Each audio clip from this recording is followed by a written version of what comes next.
نبی صلی اللہ علیہ وسلم نے ارشاد فرمایا من کانت الدنیا ہمہ جعل اللہ فقرہ بین عینیہ، جو دنیا کو اپنی فکر بناتا ہے کہ مجھے یہ بھی مل جائے، یہ بھی مل جائے، یہ بھی مل جائے، عیش کے پیچھے بھاگتا ہے، تو اللہ عیش کو آگے آگے بھگاتے ہیں اور یہ تگڑ تگڑ قیامت تک اس کے پیچھے بھاگتا رہے گا، ملے گا نہیں اس کو۔ اور جو سرنڈر کر دیتا ہے نا کہ بھائی میں نے وہ کرنا ہے جو اللہ اس کے رسول کا آرڈر ہے، تو حکم میں اس کو فالو کروں گا، تو سرنڈر کر دے گا، تو پھر غم آئے گا تو بھی کہے گا بھائی کس نے دیا ہے؟ اللہ نے دیا ہے۔ خوشی آئے گی تو کس نے دی ہے؟ بھائی اللہ نے دی ہے، اس کا انجام اچھا ہے۔ لیکن کس نے سرنڈر کیا ہے، کس نے سرنڈر نہیں کیا، اس کی علامت یہ ہے کہ جو نماز پڑھ رہا ہے پابندی کے ساتھ، اس کا مطلب اس نے اپنے آپ کو سرنڈر کر دیا ہے۔ جو زکاتیں دے رہا ہے، صدقہ خیرات کر رہا ہے، مال پہ سانپ بن کے نہیں بیٹھ گیا، صدقہ خیرات خوب کثرت سے کرتا رہتا ہے، اس کا مطلب اس نے اپنے آپ کو سرنڈر کر دیا۔ اللہ اس شخص کی نماز قبول نہیں کرتے جو اپنے ازار کو نیچے کرے ٹخنوں سے۔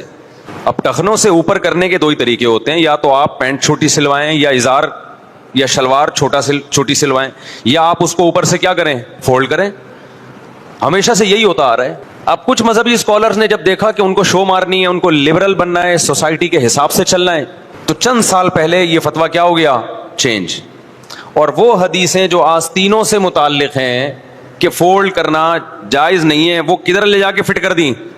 شلوار پہ اور پینٹ پہ لے جا کے فٹ کر دیں، جس کے بارے میں صریح حدیث موجود ہے کہ ان کو ٹخنوں سے نیچے نہیں لے کے جانا۔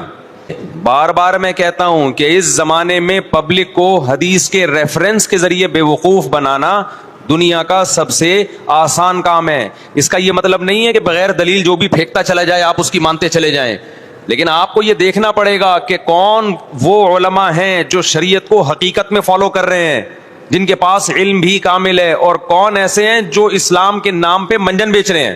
خوشی میں یہ کہنا اس سے آگے جنت کیا چیز ہے، استغفر اللہ۔ کبھی کبھار مجھے بہت زیادہ خوشی ہوتی ہے تو میں یہ کہہ دیتا ہوں کہ اس خوشی کے آگے جنت کیا چیز ہے۔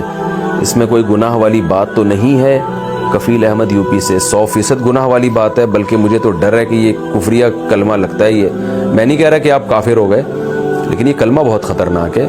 جنت کی اللہ نے اتنی تعریف کی ہے کہ فلا تعلم نفس ما اخفی لهم من قرۃ اعین۔ اللہ فرماتے ہیں کسی کو خبر نہیں ہے کہ ہم نے اپنے نیک بندوں کے لیے ان کی آنکھوں کی ٹھنڈک کے لیے کیسا سامان چھپا کے رکھا ہوا ہے۔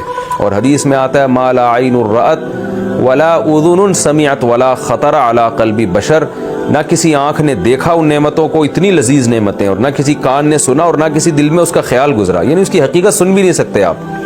تو اللہ تو اتنی تعریفیں کر رہا ہے اور آپ مذاق میں کہہ دیتے ہیں کہ اس کے آگے جنت بھی کیا چیز ہے، تو یہ مذاق کہیں قیامت کے دن آپ کے گلے نہ پڑ جائے۔ جو لوگ سود کھاتے ہیں وہ قبروں سے اس طرح حواس باختہ اٹھیں گے جیسے کسی کو جن نے لپٹ کر دیوانہ بنا دیا ہو۔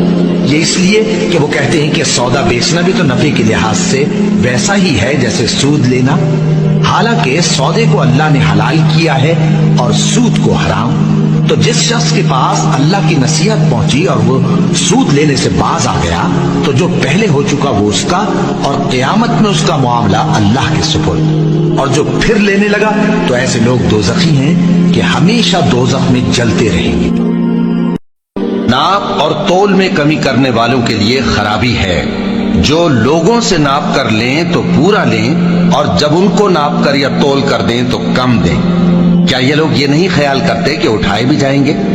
یعنی ایک بڑے سخت دن میں، جس دن تمام لوگ رب العالمین کے سامنے کھڑے ہوں گے۔ سن رکھو کہ بدکاروں کے اعمال نامے سجین میں ہوں گے، اور تم کیا جانتے ہو کہ سجین کیا چیز ہے؟ ایک دفتر ہے لکھا ہوا، اس دن